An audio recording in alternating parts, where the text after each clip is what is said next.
Cukup lah, cukup Briona.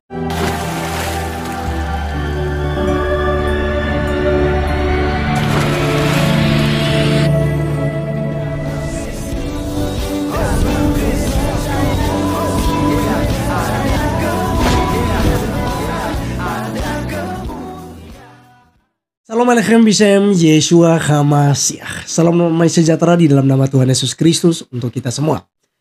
Teman-teman sekalian, pada video kali ini seperti yang kalian dicuplikan, itu adalah kegiatan ibadah yang dilakukan oleh saudara-saudari kita Muslim. Dan teman-teman sekalian, kali ini kita akan membandingkan dengan ibadah Kristen yang sebenarnya itu dilakukan di sebuah rumah yang multifungsi, ya.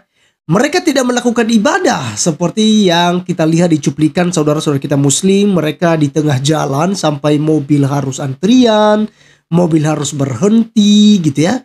Mesin motor harus dimatikan, didorong oleh pihak kepolisian, dijaga dengan aman tanpa ada gangguan sama sekali.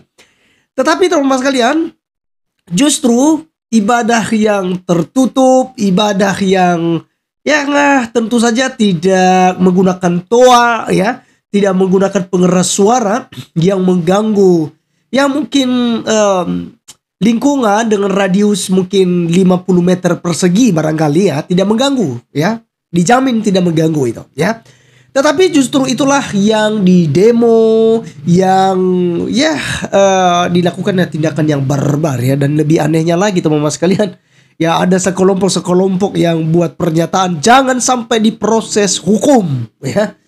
Jadi mungkin kalau yang 7 tersangka yang kita dengar sudah ditangani oleh pihak kepolisian itu, ya, kalau seandainya mungkin ditangkap, ditetapkan hukuman, bisa jadi demo besar-besaran lagi nih teman-teman sekalian, seperti yang terjadi di Lampung pada waktu itu dengan RT bernama Wawan Kurniawan, di mana dia sudah ditahan oleh pihak kepolisian karena membubarkan ibadah Kristen.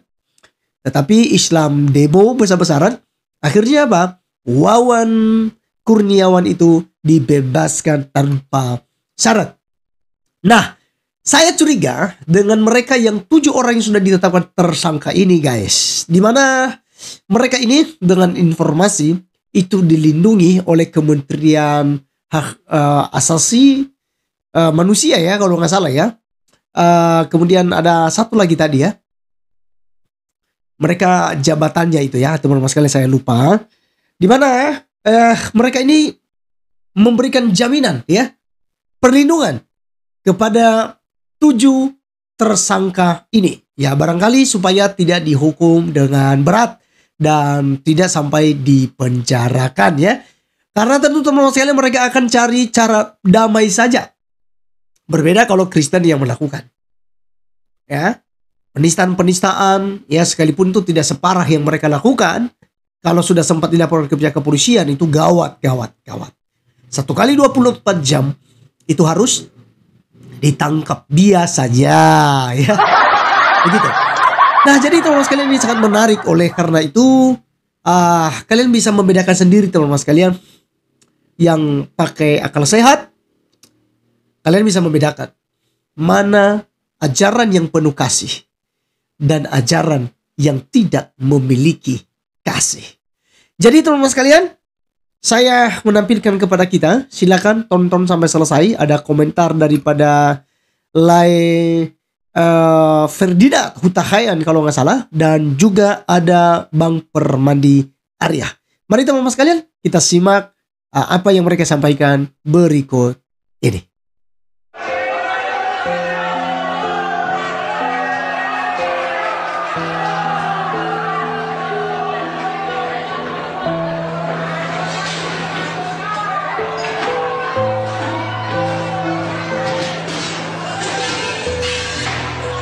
Nah, itu adalah video yang saya potong. Sebuah peristiwa perusakan rumah yang katanya digunakan untuk beribadah oleh masyarakat Kristen di sana. Saya heran melihat negara kita, Republik Indonesia ini telah menjadi negara sampah soal peradaban dan kebaikan. Negara kita telah menjadi negara sampah soal akal budi.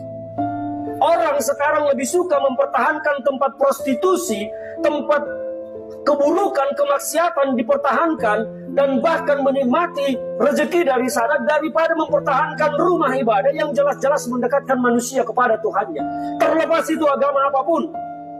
Ini adalah kebusukan yang terjadi di negara ini. Dan pemerintah sampai sekarang diam soal kesulitan kelompok minoritas untuk beribadah di negara ini.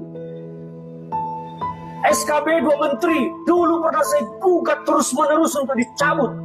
Tetapi teman-teman kita Kristen juga banyak pejabat di negara ini mulutnya bungkam diam. Saya geram melihat video ini. Orang-orang Kristen di mana-mana kesulitan masih untuk beribadah. Masih terus kesulitan untuk mendirikan rumah ibadah. Karena apa? Adanya SKB yang mengatur izin-izin yang tidak diperlukan. Mengapa orang mau beribadah saja harus mendapat izin dari manusia? Tuhan saja tidak pernah menuntut izin untuk beribadah. Kenapa manusia di Indonesia ini, negara munafik ini, harus menuntut izin untuk beribadah? Saya berharap bangsa ini bukan bangsa yang munafik, yang bicara tentang Pancasila, perbedaan, tetapi mulutnya semua bungkam dan diam melihat perusakan terhadap rumah ibadah kelompok minoritas.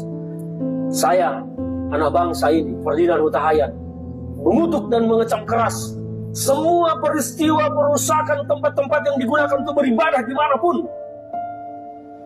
Dan yang dilakukan oleh agama apapun, saya mengutuk. Saya mengutuk dan mengecam keras. Dan saya berharap Presiden Prabowo, Menteri Agama, Kapolri,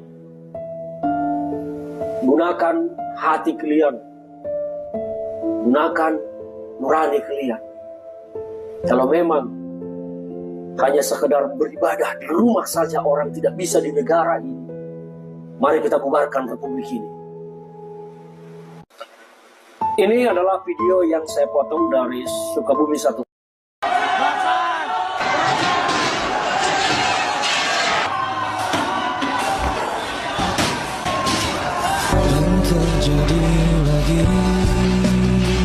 Dan terjadi lagi. Intoleransi di bagian barat Indonesia ini emang udah nggak ada obat. Jumat kemarin, siswa-siswi Kristen dari Jakarta sedang melakukan kegiatan retret. Retret itu semacam piknik rohani, liburan tapi sambil belajar kitab dan berdoa. Mereka pergi ke sebuah villa di daerah Cidahu, Sukabumi, dan mungkin warga setempat gerah dengar mereka nyanyi, lalu beramai-ramai mendatangi geruduk kegiatan retret tersebut, mengusir siswa-siswi dari villa, bahkan sampai melakukan perusakan properti dan vandalisme. Ini bukan soal izin. Jangan terkecoh dengan alasan izin. Ini murni Kristenfobia, kebencian dan ketakutan terhadap agama Kristen yang dibiarkan oleh negara dari zaman Pak Jokowi sampai presidennya Pak Prabowo. Tidak ada atensi dari negara, apalagi upaya mitigasi. Aparat tidak pernah hadir untuk memastikan kebebasan beribadah bagi umat minoritas. Ini realita di Indonesia bagian barat, Indonesia yang Kristenfobia. Dan karena pemerintah wilayah barat selalu tutup mata, bahkan sering kali memihak pada warga intoleran, mungkin kita anggap saja wilayah Indonesia bagian barat ini adalah memang tempat untuk kalian umat Kristen ikut memanggul salib. Jadi kalau kalian umat Kristen ingin merasakan tantangan dan penderitaan Yesus, beribadahlah di wilayah Indonesia bagian barat. Saya jamin kalian akan tahu rasanya ikut memanggul salib. Sehubungan dengan terjadinya insiden kerusakan rumah yang dijadikan tempat ibadah, maka dengan ini kami dari Forkopimjam Kecamatan Cidahu dan segenap lembaga keagamaan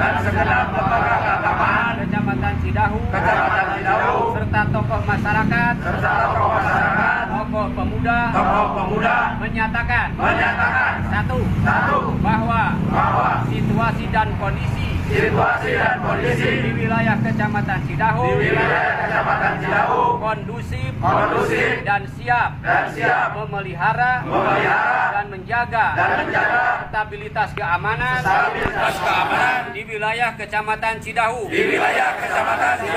Dua, tidak akan terulang kembali kejadian insiden tersebut. Tiga, meminta jangan sampai lanjut ke proses hukum dan diharapkan diselesaikan dengan cara musyawarah mufakat.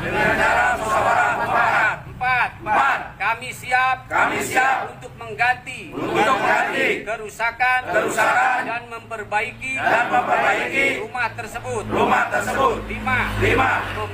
Meminta kepada pemilik rumah agar rumah tersebut difungsikan sebagai rumah atau tempat tinggal dan tidak dijadikan rumah ibadah.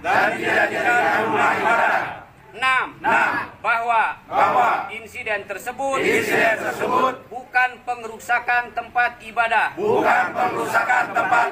Demikian pernyataan bersama ini kami buat untuk dijadikan bahan sebagaimana mestinya.